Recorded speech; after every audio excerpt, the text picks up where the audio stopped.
morning. It's March 18th here in Seoul, and I'm Peunji. We begin with these stories making the headlines at this hour, starting with a mass walkout by doctors.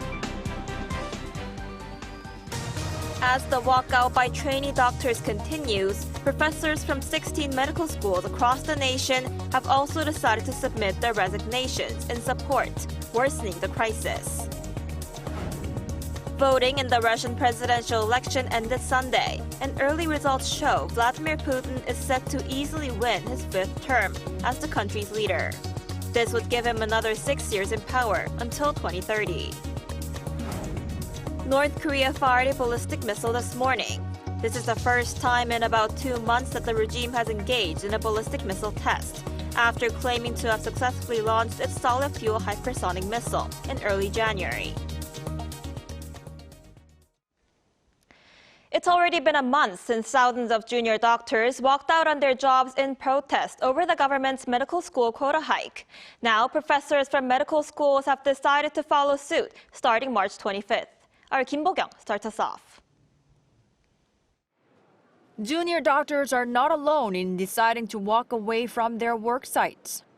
Professors at medical schools have also chosen to submit resignation letters starting next Monday, March 25th. Professors from 20 or half of South Korea's medical schools were present at a meeting late on Friday, with professors from 16 schools deciding overwhelmingly to resign. The 4 remaining schools are reportedly collecting opinions over whether and when to join in. Resignation submissions are set to start on the 25th, but dates could differ depending on each medical school's schedule. Professors from Seoul National University's medical school had previously decided to file resignations starting this Monday, but have decided to reschedule accordingly. The chief of the medical professors group strongly urged the government to back down from the plan to raise the enrollment quotas at med schools from 3,058 to 5,058 per year starting in 2025. We desperately ask for a first step to be made to start discussions. We ask the government even more. Please let go of the figure of 2,000. Otherwise, we cannot start discussions at all.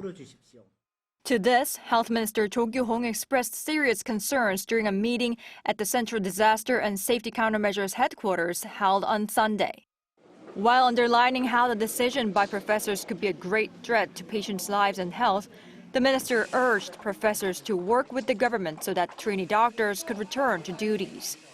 Meanwhile, according to the Education Ministry, 4 out of 10 medical students have filed for school leave. That is more than 7,500 from the total of 18,794 studying at 40 medical schools nationwide.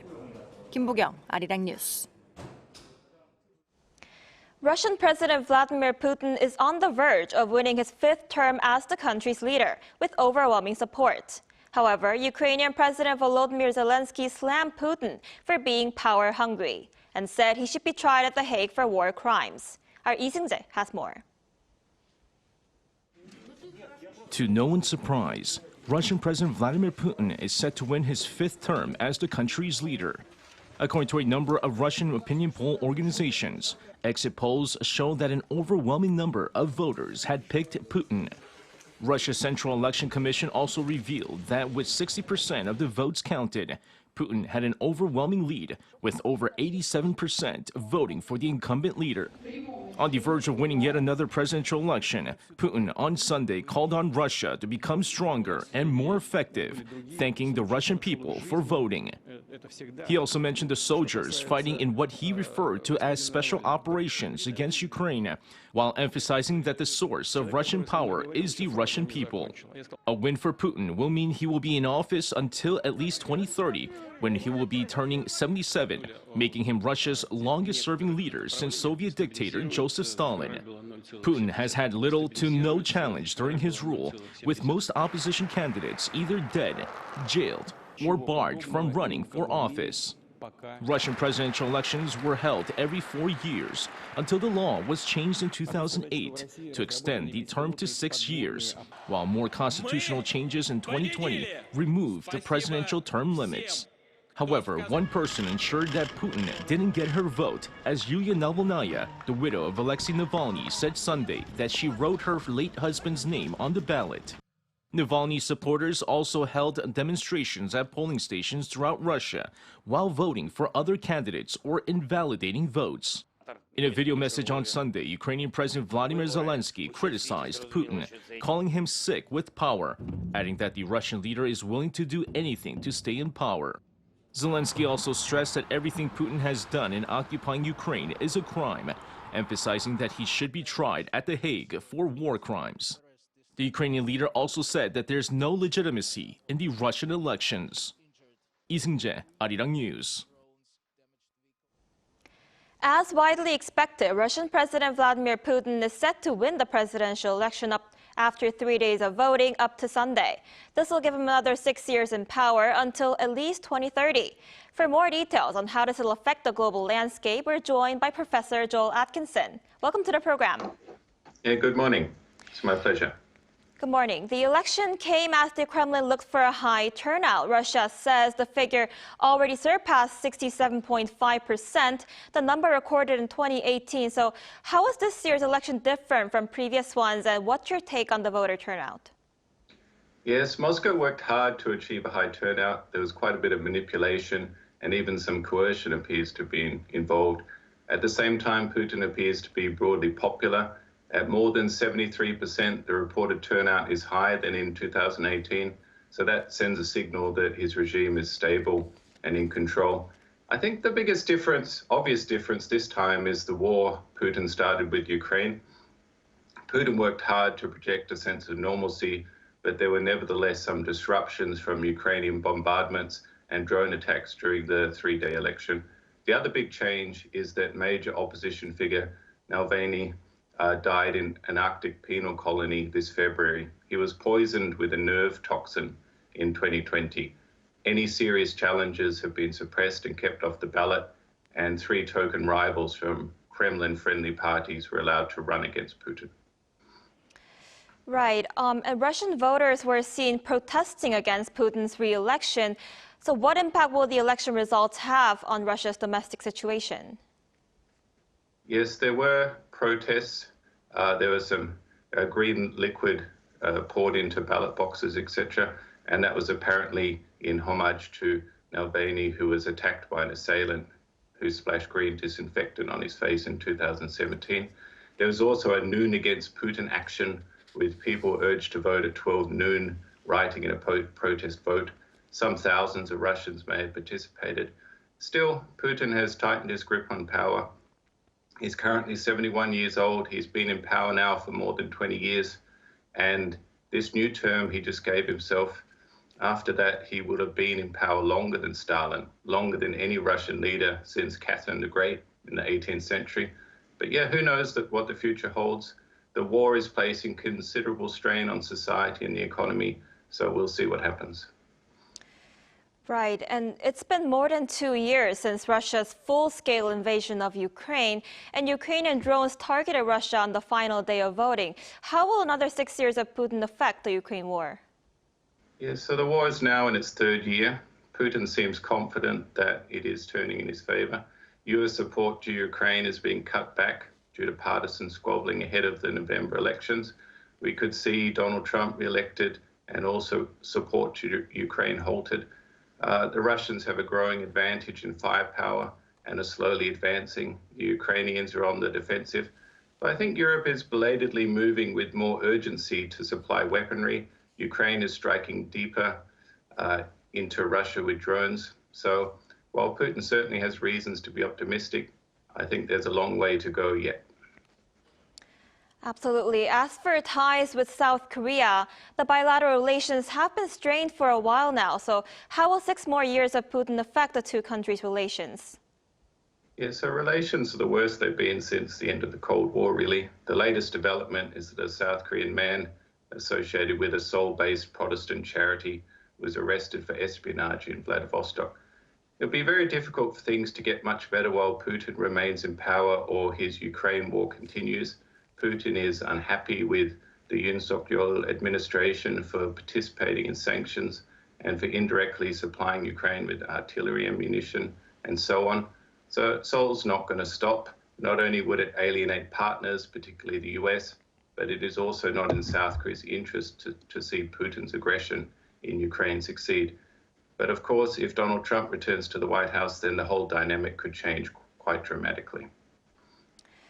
Recently, Russia has been building close relations with North Korea. How will the election results affect its relations with North Korea? Yeah, that's right. Yes, while Russia's relations with South Korea have never been worse, thanks to the Ukraine invasion, relations with North Korea have never been better, really. Putin needs weaponry for North Korea. In return, he's providing advanced technology and other goods, as well as support in the UN Security Council, etc. So Moscow also appears to be cracking down on North Korean escapees in Russia's Far East. Putin gave Kim Jong-un a luxury car, tourism has begun, and ties will presumably continue to deepen while Putin remains in power. If North Korea engages in escalating provocations this year, as many expect that the regime will, possibly even violent actions that result in the deaths of South Koreans, then that's really going to make relations with South Korea even worse. All right, Professor Atkinson, thank you so much for your insight this morning. Yeah, thank you.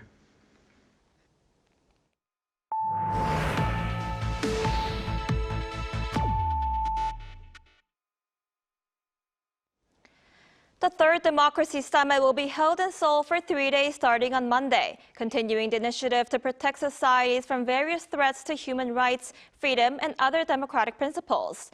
The initiative began in 2021 by President Joe Biden, and it's the first time to be hosted independently by another country. Our Oh Soo-young has the details. The third Summit for Democracy kicks off in Seoul on Monday, with world governments, civil society and the private sector to address digital threats to freedom and human rights. With some 300 delegates expected at the three-day summit, it is the first time that the conference is being held independently outside the United States. Under the theme Democracy for the Future Generation, this year's summit begins with a ministerial-level meeting, followed by an expert roundtable on democratic processes to address cyber threats and foster digital innovation in a way that respects human rights and freedom in online spaces. On the second day, members of civil society will hold discussions and workshops on related themes. The plenary session of world leaders will be held virtually on Wednesday evening Seoul time, with President Yoon chairing the session on technology, elections and fake news. He has recently spoken with Meta CEO Mark Zuckerberg on the threat to liberal democracies that comes from the manipulation of AI and social media. Kenyan President William Ruto will lead a session on the Global South, and Danish leader Mette Frederiksen on inclusive society and youth empowerment. The Summit for Democracy was launched in 2021 under the leadership of US President Joe Biden, amid the worrying rise of autocratic leaders and authoritarian governance around the world. The second summit was held in March last year, jointly hosted by the United States, South Korea, Costa Rica, the Netherlands and Zambia. US Secretary of State Antony Blinken arrived in South Korea Sunday evening to attend this year's summit and a lunch with Foreign Minister Cho Tae-ho. Seoul's Foreign Ministry says the two are likely to discuss issues of mutual interest, such as democratic cooperation, strengthening the ROK-US alliance, as well as regional and global issues. A bipartisan group of US Congress members on Friday addressed a letter to Blinken and Secretary of Defense Lloyd Austin, lauding Seoul's initiative on hosting the third Summit for Democracy. They said South Korea has risen from the ashes of war to become one of Washington's closest allies and a vibrant democracy that best demonstrates joint efforts to defend democracy around the world. Oh Soo-young, Arirang News. North Korea fired a ballistic missile toward the East Sea this morning, according to South Korea's Joint Chiefs of Staff. The launch comes over a month after North Korea fired multiple rounds of cruise missiles toward the East Sea. It's the second ballistic missile launch of the year, with the previous launch coming in January. South Korea's military is analyzing the details of the launch. OpenAI CEO Sam Altman said he hopes to collaborate with South Korea's Samsung Electronics and SK hynix to create AI chips. The announcement was made last Thursday during the K-Startups and OpenAI Matching Day, held at OpenAI headquarters in San Francisco. Altman made a surprise appearance at the event to select 10 K-startups that will collaborate with OpenAI.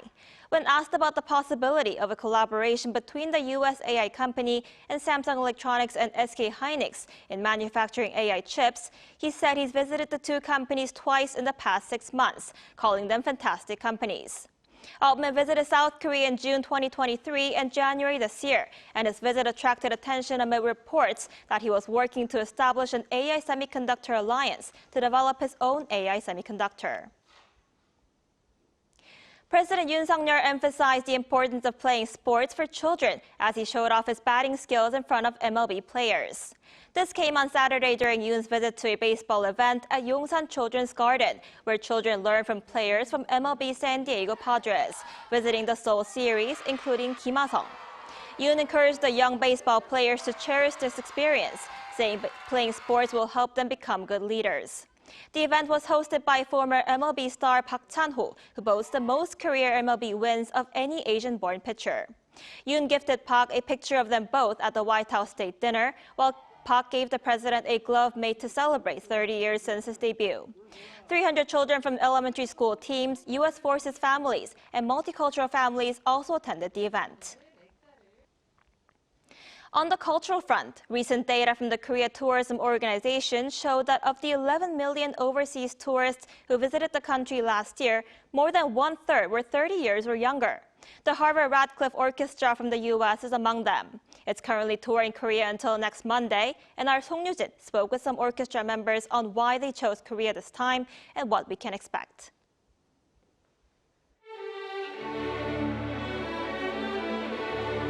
It's the oldest orchestra in the United States. With a history spanning over 2 centuries, the Harvard-Radcliffe Orchestra is composed of more than 100 Harvard University students. And while they may be students, their performances do not fall behind those of professional musicians. Since 1962, the HRO has been touring worldwide, gracing stages in over 18 countries across 4 continents. This year, they're back in Korea, a country close to their hearts and one they last visited in 2015. Very good and collaborative relationship with Korea. We have a lot of alumni who are here in Korea. A lot of our students are Koreans or with Korean heritage. Korea is, of course, a particularly good place from a classical music standpoint. It's very advanced, which makes it a much more rewarding experience. For these young musicians, touring isn't just about playing to bigger crowds. It's a chance to harmonize with diverse cultures, creating a symphony of understanding. Yeah, just to have a lot of collaboration across different cultures and across with a unified vision of that music can bring people together, whether we speak the same language as I was saying before, or whether we're from different places. This is my first time in the country, even though I guess I am Korean, 100% Korean. I've never been to Korea. I've never even been to Asia, and it's been great just kind of exploring what the culture is like here and get. Their Seoul concert, which kicked off the orchestra's tour, was all about inclusion and harmony. Together with Korea's Beautiful Mind Orchestra, which is comprised of students with disabilities, they performed Arirang Fantasy, a variation of the Korean folk song Arirang, and Mambo by the late Leonard Bernstein, a distinguished Harvard alum. It makes me feel proud when I play the violin. I can touch people through music and give them hope. Playing the flute gives me hope and confidence because it makes me feel that I can also do something meaningful. The Harvard-Radcliffe Orchestra strikes a chord that resonates beyond barriers, showing that music truly is a universal language. Song Yoo-jin, Arirang News.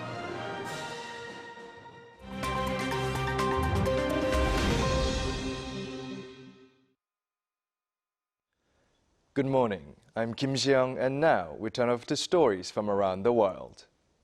French President Emmanuel Macron said Russia will be asked to agree to a ceasefire in Ukraine during the upcoming Paris Olympics. Macron was speaking in an interview shown on Ukrainian television on Saturday.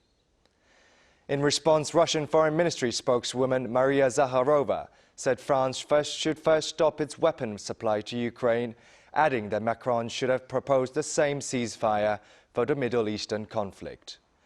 Macron's interview comes after the mayor of Paris, Anne Hidalgo, said last week she would prefer it if Russians and Belarusians don't come to the Paris Olympics. The International Olympic Committee has previously condemned Russia's invasion of Ukraine in February 2022 on account of it breaching the Olympic truce of promoting peace and cooperation through the power of sports. Protesters in Israel blocked major roads and scuffled with police in Tel Aviv and Jerusalem on Saturday evening as they call for new elections and an immediate hostage deal. Over the past few weeks, protesters have routinely interrupted traffic. However, Saturday was the first time demonstrators in Jerusalem blocked the roads at Paris Square. The protesters sang the Israeli national anthem and carried placards that read "Election now and you will not stop us." A protester named Rimon Nissan said, "We're here to protest the government that hasn't been acting for the majority of people in Israel for a while now. It's creating more tension between Arabs and Jewish people. We think it's actively harming us during the war and beyond it." In Hong Kong, 12 people were sentenced to prison on Saturday for their role in the storming of the city's Legislative Council building during the pro-democracy protests in 2019. Hong Kong actor Gregory Wong received a sentence of over 6 years from the district court on Saturday, while former student leader Althea Suen and activists Ventus Lau and Owen Chow all received jail terms ranging between 4.5 years to 6 years and 10 months. The majority of the defendants were found guilty of rioting. 2 journalists were also fined less than $200 each for illegally entering the Legislative Council chamber. Protesters stormed Hong Kong's Legislative Council building in July 2019 as public anger exploded over an extradition bill that will allow authorities to send people to mainland China for trial. Reuters commented that it was the boldest populist movement against the Chinese Communist Party since the 1989 Tiananmen Square protests in Beijing. Cities around the world turned green over the weekend to celebrate St. Patrick's Day on March 17th in honor of Ireland's patron saint.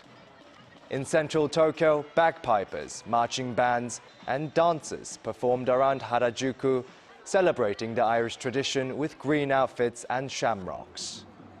In New York, Manhattan began turning green on Saturday as large crowds prepare for the annual St. Patrick's Day parade.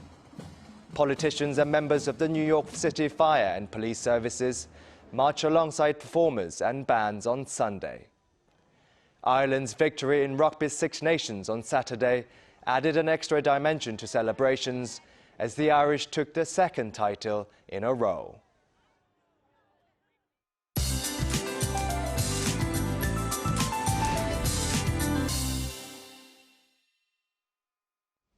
Good morning. We are welcoming much cleaner air this morning, but the air has gotten much colder again. Spring cold is here with cold wave alerts issued in many inland regions, with morning temperatures dropping nearly 10 degrees lower than yesterday. But cold alerts should be lifted this afternoon, as most regions will see highs in the low to mid-teens, similar to slightly lower than Sunday.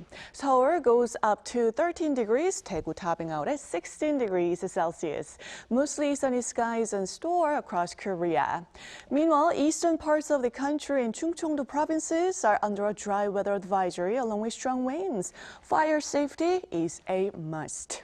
But the dry air should ease with spring precipitation in the forecast tomorrow.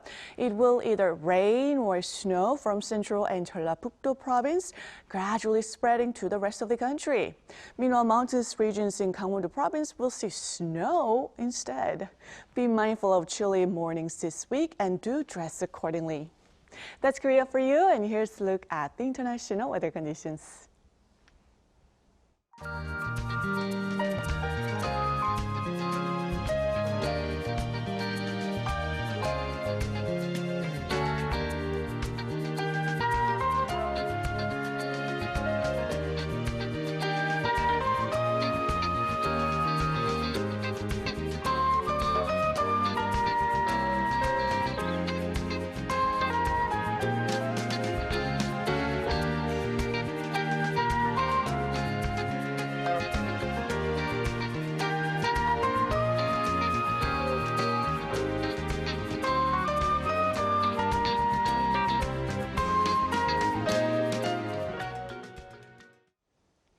That wraps up today's New Day at Arirang. Thank you for watching. We'll bring you more updates at the same time tomorrow.